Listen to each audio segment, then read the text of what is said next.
Hello, Math 116, Chapter 10, Video 2, which is a continuation of the Introduction to Complex Numbers and Operations with Complex Numbers.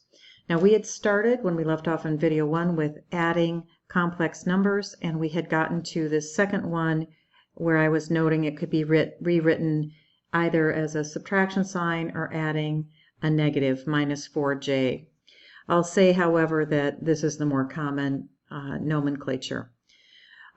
If you are missing one of the components, let's say you have negative 8j and there is no real component, treat it as if the real component is 0, because that is what it is. So you have 0 plus negative 1 for a real component of negative 1. You have minus 8j for the imaginary component, and in the second imaginary component, maybe you have 0j. Negative 8 plus 0 is negative 8j. And you have your simplified answer written as an imaginary number. Now, when it comes to subtraction, you want to be careful. We have 7 plus 3j, and we're going to subtract the quantity 4 plus j. This is like other subtraction problems where you're subtracting a binomial or a trinomial. This is the recommendation. Change subtraction to add, and then change the sign in front of each term within the parentheses. And then you can add the result. So instead of subtracting this quantity, you're adding the opposite of each term within that binomial. So you have 7 minus 4, which will be 3, and 3j plus negative 1j, which will be positive 2j. So be very careful with the negative signs. Now, at times you may need to know what the additive inverse of a complex number is. The additive inverse is that complex number when the two numbers are added together, they zero out completely. So to zero out negative 4, you have to add positive 4. To zero out plus 5j, you have to add negative 5j.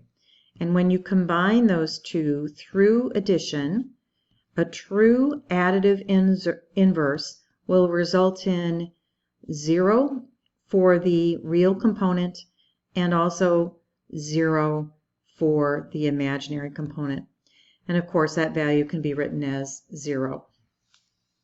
Now I'm going to do a few problems from the Self-Test 33 on page 441 of your textbook. These problems here are all good practice for you, including number 9. You want to be sure that you understand which one lies on the vertical axis. I'm going to quickly answer 9, and then we're going to go and do the rest of these problems here. So page 441. Which of these complex numbers are vectors lying on the vertical axis? So remember, if something lies on the vertical axis, it must have only an imaginary component, and the real component must be 0.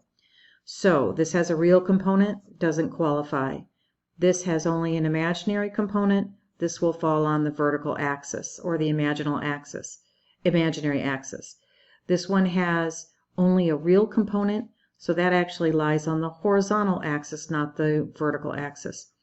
This one has only a horizontal component, falls on the horizontal axis, has a real component. This one has both components, will not fall on an axis, and this one does fall on negative j, will fall 1 unit down on the vertical axis. Continuing on, doing these additions, I'll let you do the additions, and you can check your answers on the next page. So these aren't a problem. Even if you have 3 complex numbers, add all real components, then add all imaginary components. I'd like to focus on the subtractions. So again, my suggestion is when you're subtracting a binomial, that you change it to addition and change the sign of each term. Unfortunately, we do have students from time to time that forget to change both signs of each term.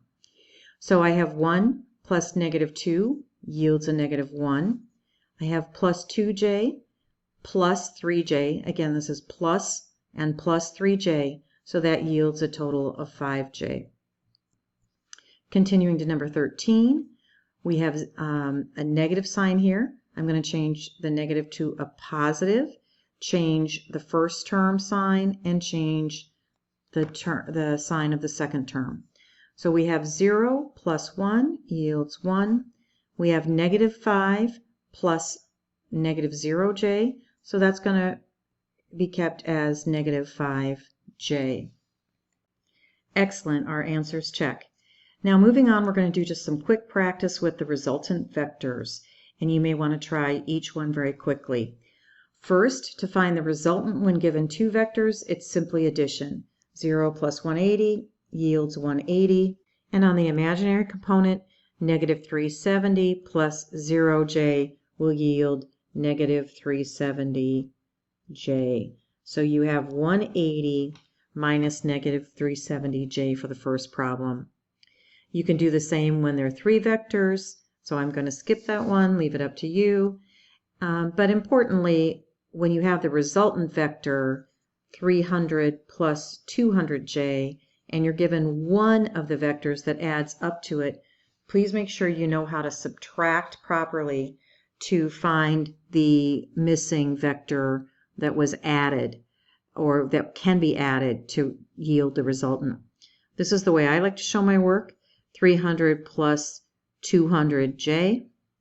I'm going to subtract off 500, and I'm going to subtract the opposite of 100, which is add 100j. And my result is negative 200 plus 300j.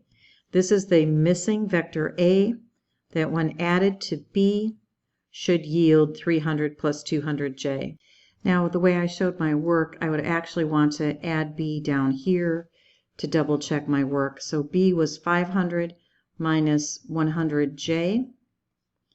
And when I add these two vectors, I get 300 plus 200j, which in fact is the resultant vector. Okay, moving up in the world, we're going to move on to 10-4, which is multiplication of complex numbers. The key here is use FOIL. Don't skip steps, because as you will see, you'll have to simplify terms that are either I squared or j squared. So let's look at the first example that I'm giving you. 1 plus 6j times the quantity 2 plus 3j. So again, when we FOIL, some people may use a different method, but I like to use my first multiplier against the binomial and then the second multiplier. So 1 times 2 is 2. 1 times 3j is positive 3j. Going to my multiplier of 6j, 6j times 2 is 12j. And 6j times 3j, be careful here, is positive 18j squared. Well, we need to simplify this. Now, I always like to start with my j squared term. We know j squared is the same as negative 1, right? So this value here, the caboose I call it, is actually going to be 18 times negative 1, which is worth negative 18, a real number. So combine that real number with the other real number in the problem. 2 minus 18 yields negative 16. And then combine your imaginary components. 3j plus 12j yields 15j. Now, you're going to be required to show work and do this by hand on your test, your ultimate assessment, but you can always check your work in your calculator. Put in your parentheses and make sure you've typed it in exactly as your original problem, although most of you will be using a keystroke for I instead of J. Okay, another example where we have a negative value and a positive value for J. Again, 3 times 9 equals 27. 3 times negative J is negative 3J. J times 9 is positive 9J. And positive J times negative J is negative J squared. So be careful here. J squared itself is worth negative 1. So you have minus a negative 1. So this whole value is worth positive 1. Minus j squared is worth positive 1.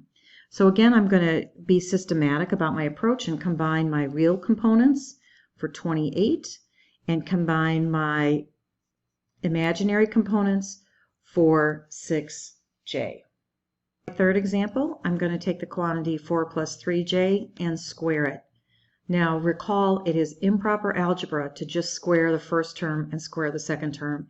Bad, bad, bad algebra. You have to FOIL because you're going to have a middle term. 4 times 4 is 16. 4 times 3j is 12j.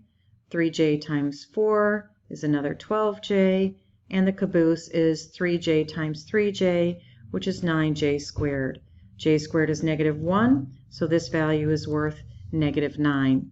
Combining the real components, we have 16 minus 9, which is 7, and 12 plus 12, which is 24j. If you happen to have a component that has a 0 value, you can treat it as not existing, and you can multiply -5j times this binomial, which yields -5j for your first term, and for your second term, -30j squared. Again, be careful here, j squared is worth -1. So you actually have -30 times -1, which is +30, and then -5j for your imaginary term. Now, as we get ready to do division with complex numbers, it's helpful to understand the conjugate. Much like with radical expressions, there is a conjugate for the standard complex number, a plus bj. The conjugate just changes the sign of the imaginary term. So you have a minus bj is its conjugate. Why is that helpful? Well, let's look at how they multiply out. 4 times 4 is 16. 4 times -3j is -12j. 3j times +4 is +12j. And you say, aha, these middle terms are going to add to 0. And then you have 3j minus 3j, which is -9j squared.